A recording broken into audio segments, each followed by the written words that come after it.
When you think about businesses like Allbirds or Skims that are selling through the roof, sure, you think about a great product, a cool brand, and brilliant marketing. But what's often overlooked is the business behind the business that makes it all possible. For millions of businesses, that's Shopify. Nobody does selling better than Shopify, the home of the #1 checkout on the planet. With Shop Pay, you can boost conversions by up to 50%, meaning fewer abandoned carts and way more sales. Whether your customers are scrolling online, strolling through your store, or browsing social media, Shopify ensures you're ready to sell wherever they are. It's no secret, businesses that want to grow, grow with Shopify. Upgrade your business and get the same checkout Allbirds uses. Sign up for your $1 per month trial period at shopify.com/DAX, all lowercase. Go to shopify.com/DAX to upgrade your selling today. Shopify.com/DAX. In the time before AT&T fiber internet. What? What are you doing in me dungeon? It's the only place where the bloody Wi-Fi works. Oh, and you don't mind the spiders? Spiders? What spiders? Oh no, they're everywhere! Oh! In the time after AT&T fiber internet. It's nice having fast, reliable Wi-Fi in the whole house. For sure. The dawn of a better internet era with AT&T fiber. Limited availability in select areas. Check eligibility at att.com/getfiber. AT&T Smart Wi-Fi extenders may be required. Sold separately. Restrictions apply.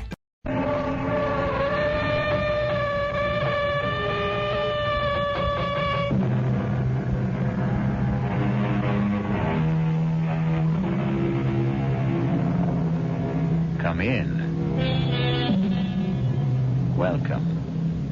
I'm E.G. Marshall. Welcome to the sound of suspense, the fear you can hear. For the next 52 minutes, we're going to take you into the world of mystery, into the world of terrifying imagination. The story you are going to hear concerns a question which has been asked since the first men on Earth were born and died. Is there a life after death? Is there a way to return from the grave? And if there is, can we come back in the body of a living creature? Even one that has claws instead of fingernails? Here is one chilling answer. Dr. Singh, you have to tell me. Could my wife have come back as a bird? A sparrow, something like that? Well, your wife was a rather big woman, Mr. Moresby, in a physical sense. How about a snake? A seagull? How about a cat? A great, big, fat cat? A cat?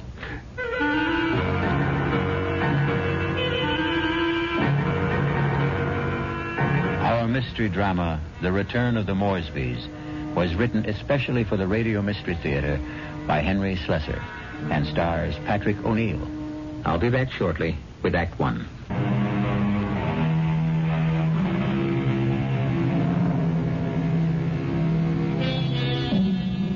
Now here is Act 1. Like all murder stories, sooner or later, it reaches the office of a daily newspaper. You wanted to see me, Chief? You bet I want to see you, Prouty. Come in and shut that door. I bet I know what it's about. That story I filed on Richard Moresby, right?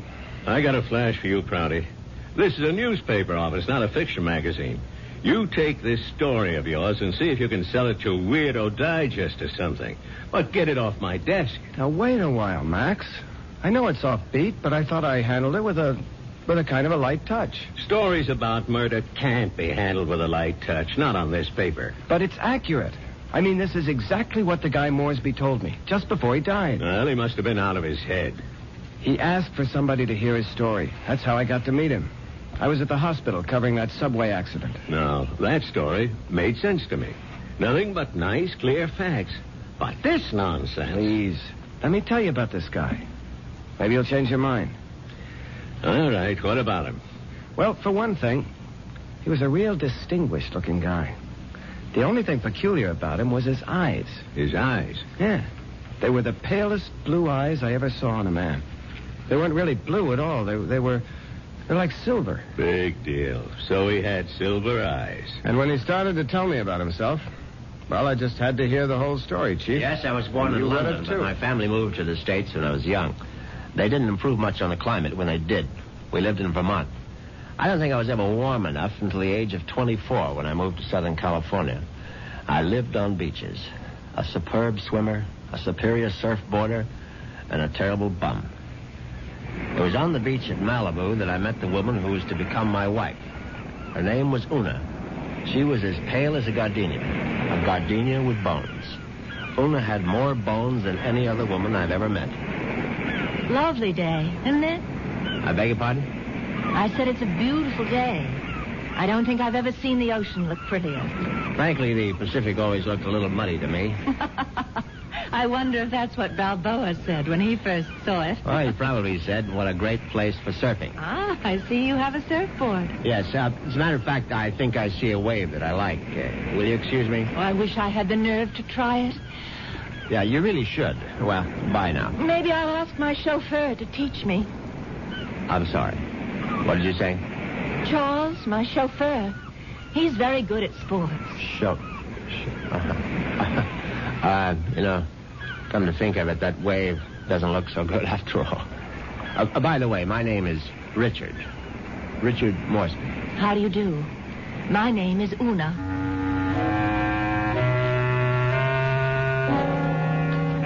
Una Vandermeyer.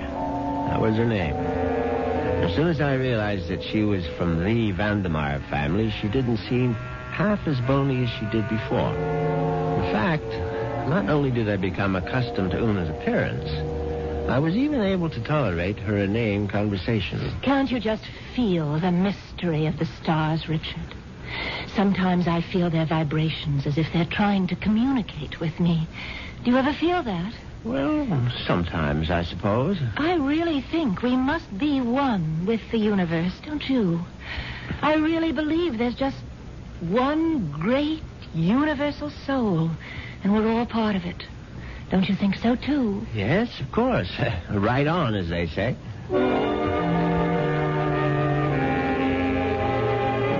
You see what I mean? She talked that way all the time, from the first day of our honeymoon. Well, it was a fine honeymoon just the same.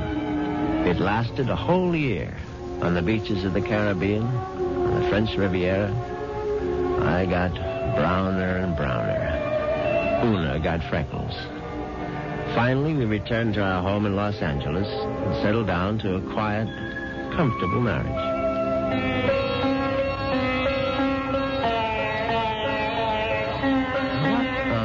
Is that you're playing? It's sitar music, darling.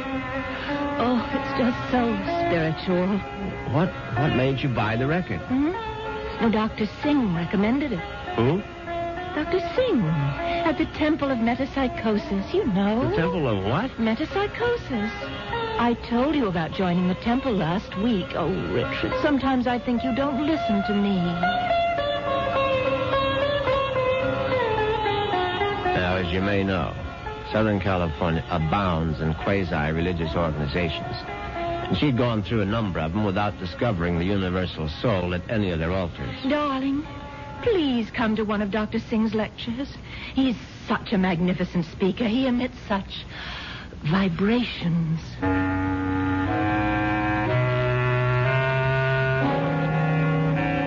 And I went. You see what an obliging husband I was? Actually, it turned out to be more interesting than I thought. The temple itself was unpretentious, and Dr. Singh was an impressive man. And when he spoke, I realized why his message had such appeal for Una, because he preached a doctrine that combined eternal life with a love of small animals. The soul is immortal. The soul cannot die. The soul, upon leaving the body, must make its passage elsewhere. There is a science called eschatology, which deals with the last four things: death, judgment, heaven, and hell. It is the most ancient of all sciences, and from its wisdom has come the inescapable certainty of the transmigration of souls. Yeah, I know it's a bit weird, but stay with it. And where does the soul go? According to the wise men of all generations past, the soul departs from the mouth of the dying.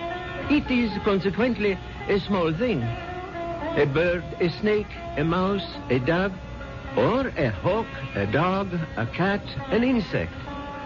For these small creations of God are empty vessels placed upon earth for only one purpose: to house the departing souls of humanity, so that they need not wander forever in a trackless eternity. Yeah, it's pure rot, of course. But that's what the man said. And Una sat there and believed every single word. Oh, wasn't he marvelous, Richard? Isn't it wonderful that the soul never dies? That we can all come back as little animals? I'm not sure I want to come back as an animal. But you'd still be you, Richard. Oh, don't you see?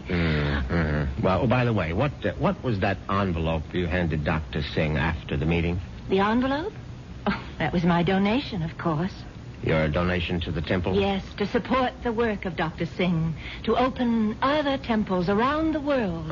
Well, how much money was in the envelope? Now, what does it matter, Richard? I'm just curious. $2,000. Una, you go to that temple once a week. Do you always give that kind of donation? Oh, it's all in a very good cause, Richard. Well, in an equally good cause, that of finding out exactly how much of my wife's money was supporting this nonsense, I sneaked a look at Una's checkbook. The answer astonished me. Not only had my wife put more than $30,000 into Dr. Singh's collection plate, she had also donated some $20,000 more to various institutions for the care and feeding of cats, dogs, and birds. It was so kind of you to honor us with a visit, Dr. Singh. I know how terribly busy you are. On the contrary, you were kind to invite me to your lovely home. Oh. Now tell me, Dr. Singh, what determines the kind of animal one becomes when the soul escapes after death? Mrs. Moresby, that is a question which has baffled wise men for countless generations. But isn't it possible to do, well, research? Yes, Mrs. Moresby. I don't doubt that we could find the answer to such great questions if only we had the proper resources. But, unfortunately, that would require money. A great deal more money than the movement has at present. Well, it seems to me you don't do badly.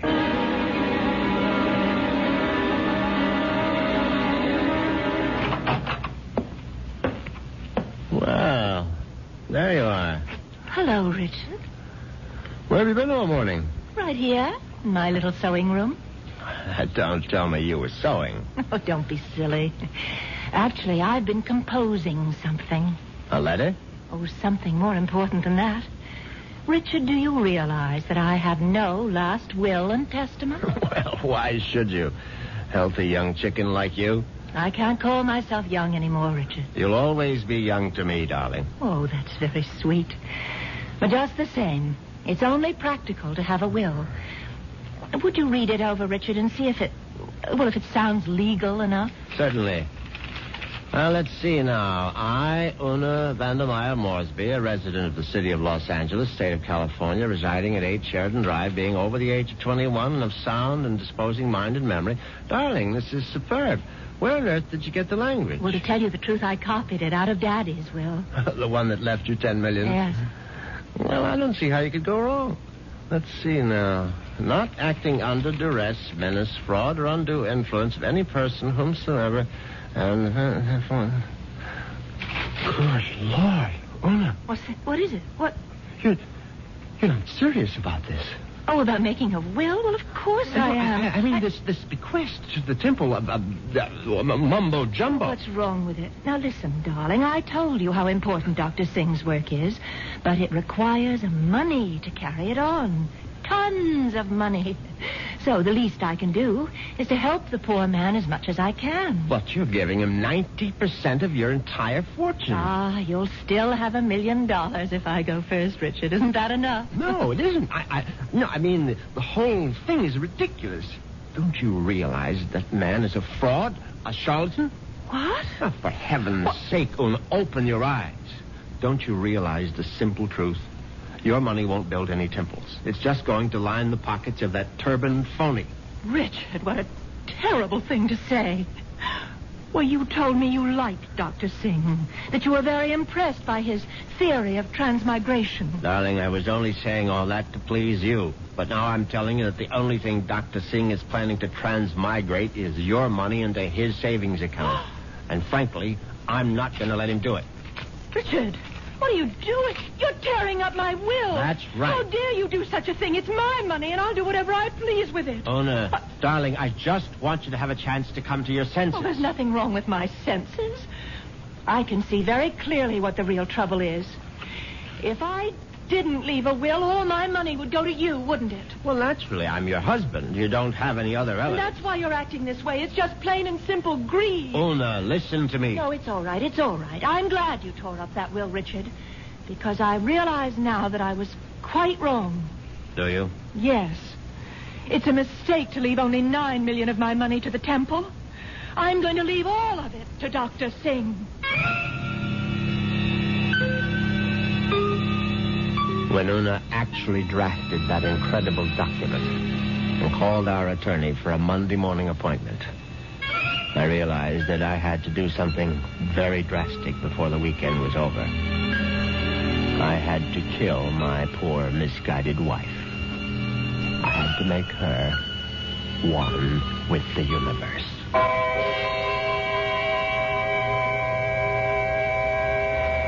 It's obvious that Mr. Moresby is going to be a very reluctant murderer. The question is, will his reluctance get in the way of his efficiency? We'll get the details when we return shortly with Act 2.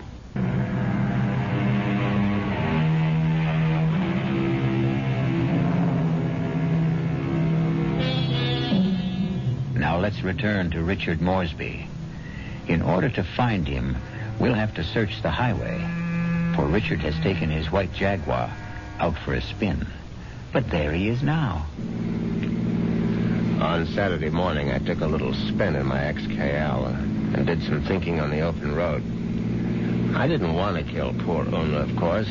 The whole idea was repellent. But on the other hand, the thought of Doctor Singh spending the fortune that was rightfully mine was even more abhorrent. However, I decided I would make one more stab at a reconciliation.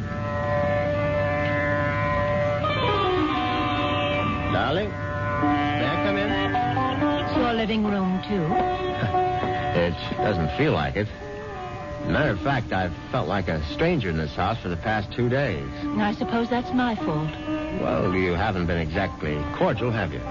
I've hardly been home, Richard. I spent all day yesterday at the temple and all morning at the pet breast kennels. And how are all the little souls doing? You just won't stop being irreverent, will you? It's been my money all along, hasn't it, Richard? From the very beginning, you were attracted to my money. Well, now, darling, if you thought that, you would never have married me. I didn't want to believe it. I don't want to believe it now. Well, now, how can I prove to you that you're mistaken? Richard, do you really want to prove it? Of course, I'll do anything you say. All right. Now I know exactly what you can do. You can let me leave my money to Doctor Singh and the temple. The whole 10 million? Yes, because that's the only way I'll know that it's me you love.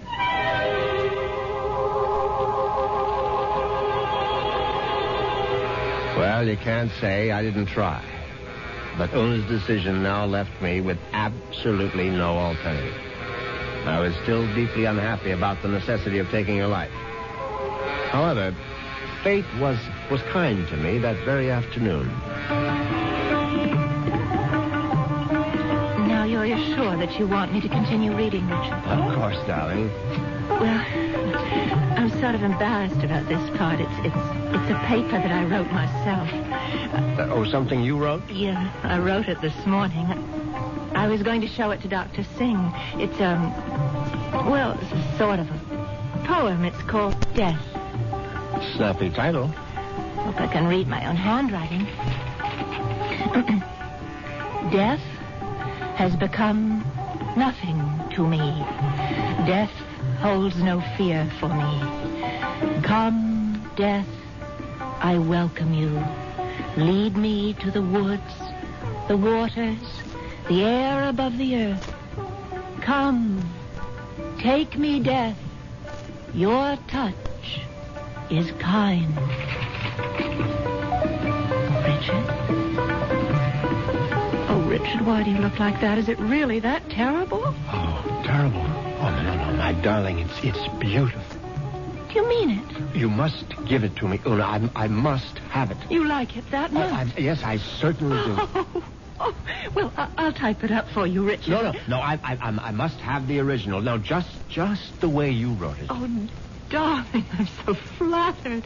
What will you do with it? Oh, I'm going to put it in a frame, of course. And I know just where I'm going to hang it.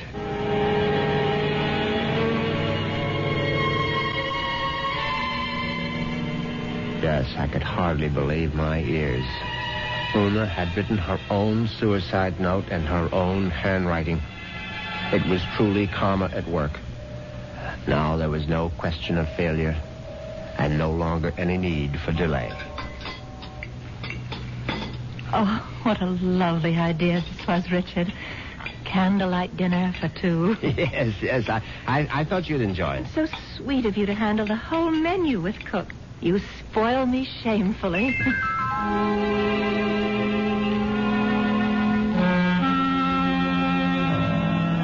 And that night, I spoiled her just a bit more by bringing hot cocoa to her in bed. Oh, Richard, you shouldn't have bothered. But I know how you like your hot cocoa before retiring, only you can't get to sleep without it. No, but Parker could have brought it to me. Oh, no, this is something I had to do myself. Oh. No, drink it down now. Yes. I'm drinking it. Does it taste all right? Oh, it tastes just fine.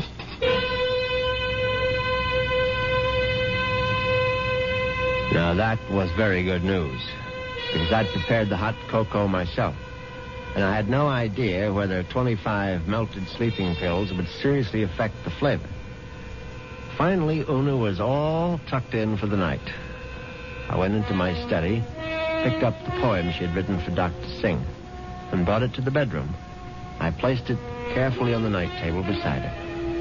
Then I bent over my sleeping darling to see if she was getting along all right. She was very, very quiet. And then a dreadful thing happened. Una opened her eyes.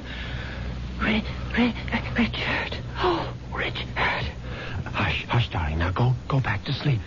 Richard, I'm sick. No, my love. No, you're only sleepy. Cocoa tasted so strange. I didn't want to upset you, Richard, but I'm sick. No, you'll feel much better in the morning, Una. I promise you. Tomorrow morning, you'll be one with the universe. Richard, that paper. What paper, darling? It's my poem. My poem for Doctor Singh. What's it doing there? I was just reading it over, darling, that's all. And bottle of my sleeping pills. Oh, it's empty. The bottle is empty. Oh, Richard. What have you done? Nothing, darling, nothing. Now, just go to sleep. Cocoa. You put sleeping pills in it. All of them. Don't try to get up, Una, please. Now, don't. Trying to kill me. You're trying to murder. Now, for heaven's sake, Una, now stop saying things like that. Do you want the servants to hear? Help somebody. Help. Now, come on, lie down. Lie down, Una, for heaven's sake. Come on, now, lie down. Lie down. There. That's better. You won't get away with it.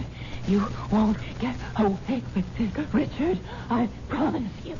Anything you say, darling. I'll come back, Richard. You know I'll be back. Yes, of course. Just welcome death, Una. The way you wrote in your little poem. I'll be back. I swear it. Oh.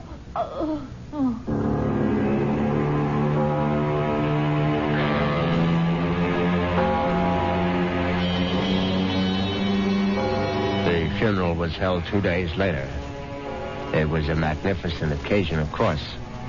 I gave Una a farewell that was consistent with her vast fortune. Everything was the best. Coffin, flowers, preacher, everything. Her burial place was one of the choicest bits of real estate at Forest Lawn. The only discordant note was the fact that Doctor Singh insisted on saying a few words at the service. They were familiar words, but frankly, they gave me a slight bit of a chill. The body of Una Moresby is dead, but her soul lives on. The soul cannot die. The soul is immortal. It has left the earthly remains of this woman and has sought the body of a small living thing. There it will abide until the Almighty is ready to choose its next home. Mourn not the end of Una Moresby, for there is no end. I couldn't help congratulating myself on how well everything had gone. When I called for medical attention the night of Una's death, the physician was only too ready to declare her a suicide. The police had to be informed, naturally, and they, too, agreed with the doctor's verdict. Una had died by her own hand, and she had died without a will. There was simply no question that the matter would be probated in my favor. Suddenly I realized I was not only rich, but a rich widower. What vistas opened for me? The devil. Look out, you stupid mongrel! Dog trying to get run over. I admit I was shaken up by it. It was sort of a coincidence, you know? Right after the funeral and all that.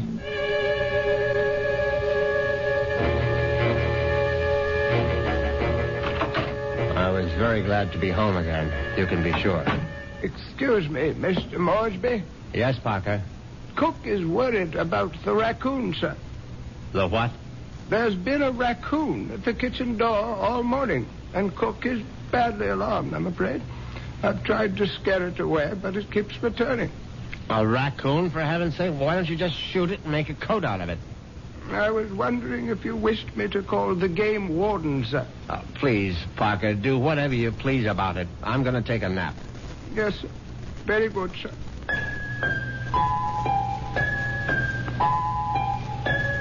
I went upstairs at once, undressed, and got into bed.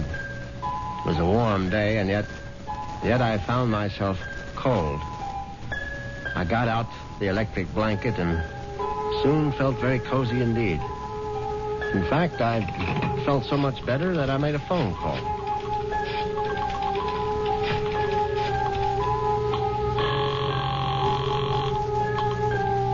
Hello. May I speak to Rachel? Thank you very much. Hello, Rachel? Yeah, who's this?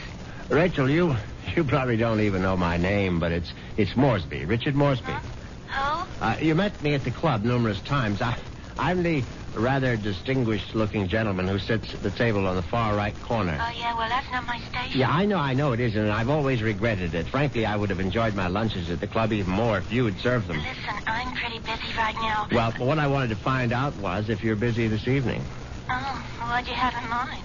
Oh, a little, quiet dinner, perhaps. Is that all you had in mind? Why don't we just wait and see? I can pick you up outside the club whenever you're free. Yeah, how I know it's you. I mean, I'm still not sure which gentleman you are. I'll be sitting in an XKL Jaguar. Do you think you'll recognize it? A Jag? I get off at 6:30. See you then.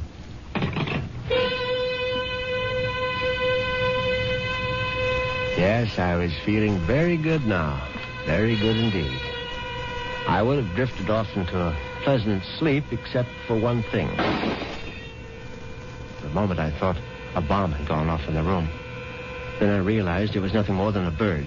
A foolish sparrow had dived in headfirst into the plate glass window of the bedroom and now lay stunned on the carpet.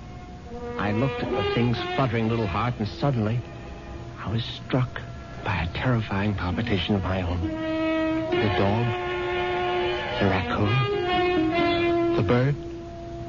Good Lord. Could one of them have been Una?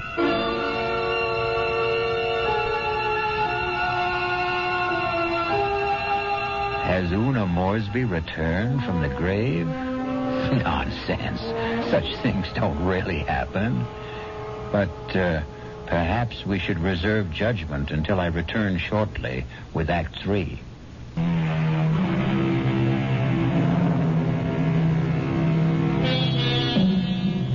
Now let's see if common sense has returned to our hero. He's doing a sensible thing right now. He's taking a good, refreshing shower.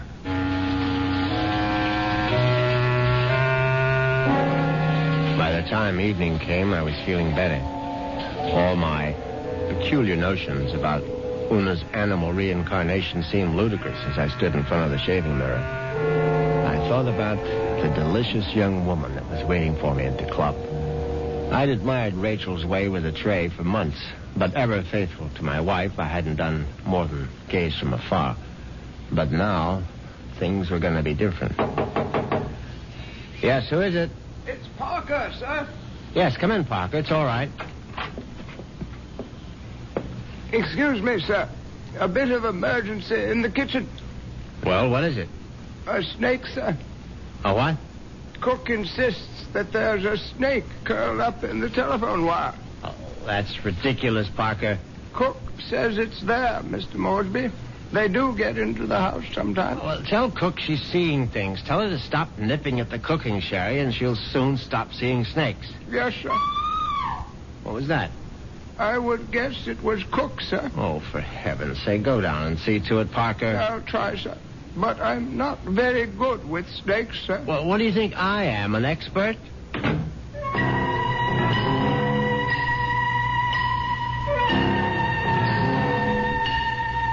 But that wasn't the end of it.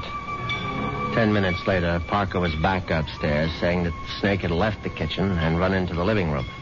No, I suppose snakes don't run, they slither. It slithered into the living room and was now embracing still another telephone wire, obviously mistaking it for a long-lost love. But then, another unsettling thought came into my mind.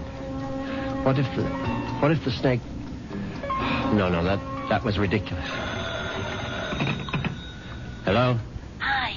Is this Mr. Moresby? Yes, who's this? Rachel, from the club. Oh, yes, Rachel, what is it? Listen, could you make it 6 instead of 6:30? I'm trying to sneak out a little early. Yes, fine, I'll be there as soon as I can.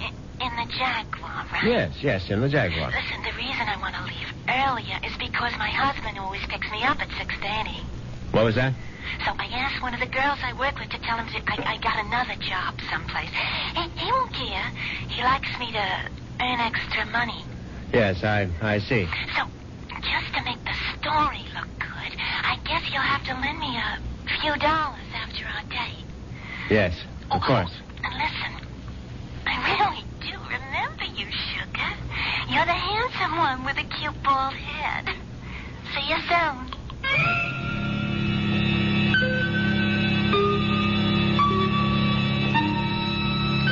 As it happens, I have a very full head of hair. But distressing as Rachel's telephone call was, an even more disturbing thought intruded. The snake was in the telephone wire. What if the snake had been trying to listen in on the extension phone? I knew the idea was absurd, but I couldn't help a superstitious shiver of dread. In fact, I was so troubled that I decided to forego my date with Rachel, the waitress. It wouldn't matter anyway. She'd be angry at some man at the club with a cute, bald head. The next day, I did the only thing that really relaxed me. I went to the beach. It proved to be an excellent idea. I stretched out on the golden sand and let the sun warm me. I listened to the waves beating against the shore. I listened to the haunting cries of seagulls circling overhead. Suddenly I was aware that the gulls which had been hovering over the water were now hovering over me. Now, instead of their cries being sad and plaintive, now they seemed menacing. I stood up hastily, but the gulls seemed to be increasing in number. I saw their sharp, pointed beaks, their raking claws. They were predators, of course. How many times had I seen them swoop into a dive and snatch up some poor fish out of the sea? And there was one seagull in particular. Its beady eyes seemed to be staring at me. No, it was my imagination, of course. I wasn't a fish. I was a man, but just the same, I found myself running down the beach. Running for dear life. And that's when I knew it was time to see a doctor.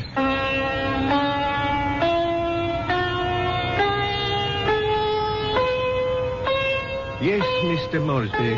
I'm very pleased that you honored the temple with your presence.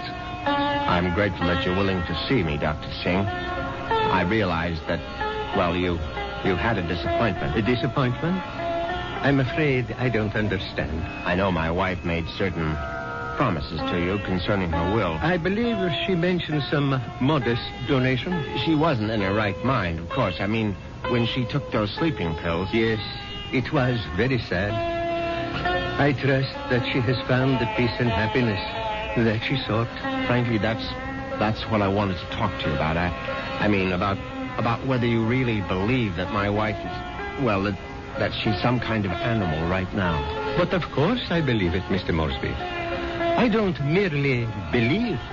I'm positive. When your wife passed from this world into the next, her soul made its escape.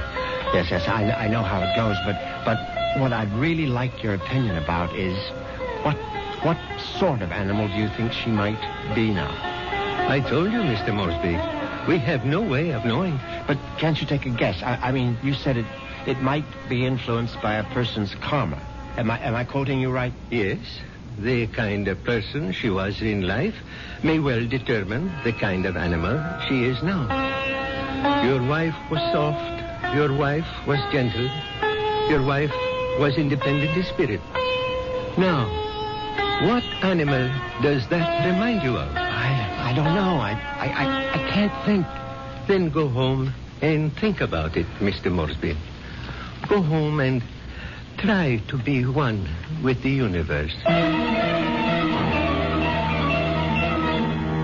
I went home, and I tried to be one with the universe. And when that didn't work, I tried being one with a bottle of scotch. I was still in the library, asleep in the big leather chair, when I heard the noise in the cellar. I simply had to investigate. I looked into the cellar and found that one bare bulb wasn't enough for a thorough search. I found a flashlight and went down the cellar steps.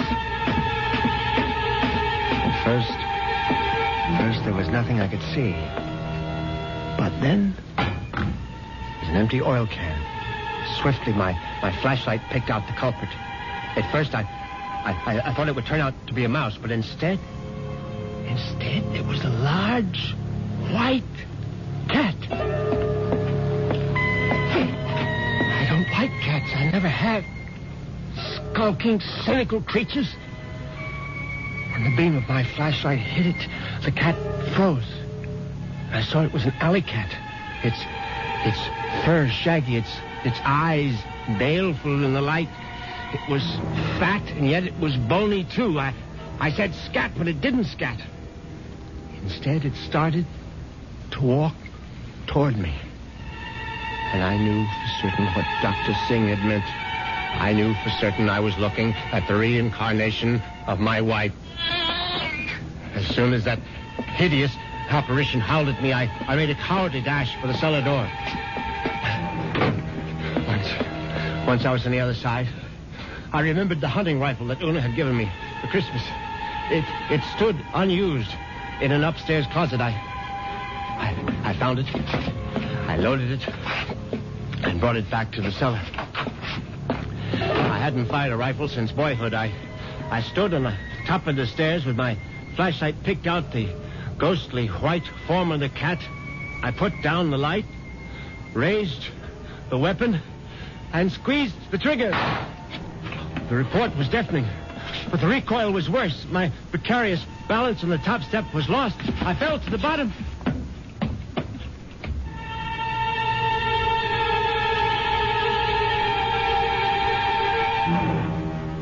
I tried to get up again, but the pain in my right leg was agonizing. I found out later that it was broken.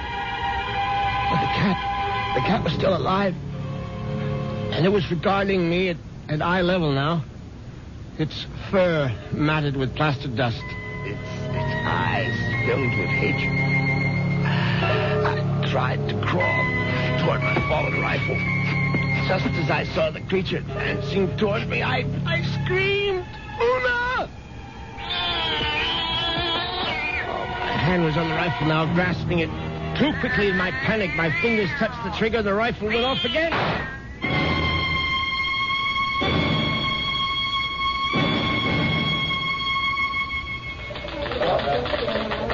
Well, that's how Moresby ended up in the hospital, Chief, with a broken leg and a bullet in his hip. And then he died. But I think he was telling the truth. You could see it in his eyes. His silver eyes, right? Yeah, his silver eyes. And you really believe that the guy's wife came back as a cat to get her revenge? What does it matter? It's still a good story. Sorry, Prouty, I can't okay it. Well, what if I got more details? What if I talked to this Doctor Singh? If I went to the Moresby cellar and found that cat? And what would you do then? Ask her if she's Mrs. Moresby? I still think it's worth a try, Chief. I'll tell you what, Prouty. What are you doing for lunch? I hadn't thought about it. Well, think about buying my lunch. You? There's a pretty good restaurant right around the corner where the Morrisbys live. Now, we can get a bite there and then check out that cellar.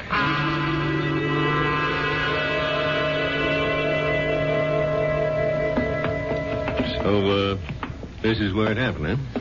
Moresby fell from these steps when he fired that rifle. Hey, you can still see the plaster dust where the bullet hit. Yeah, I see it.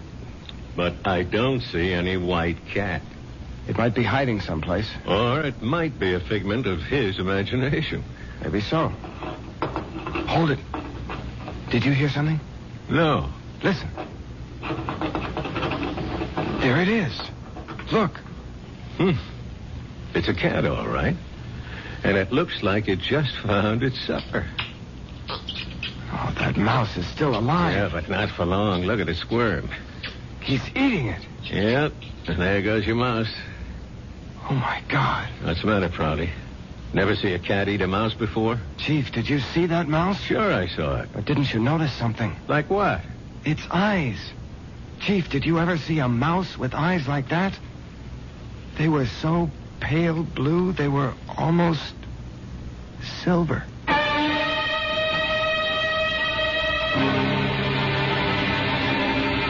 And so the cat and mouse game comes to an end. But according to Doctor Singh, there is no end.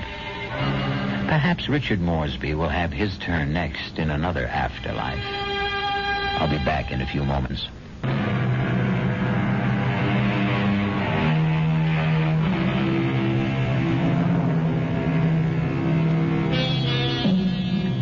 Do you believe in reincarnation?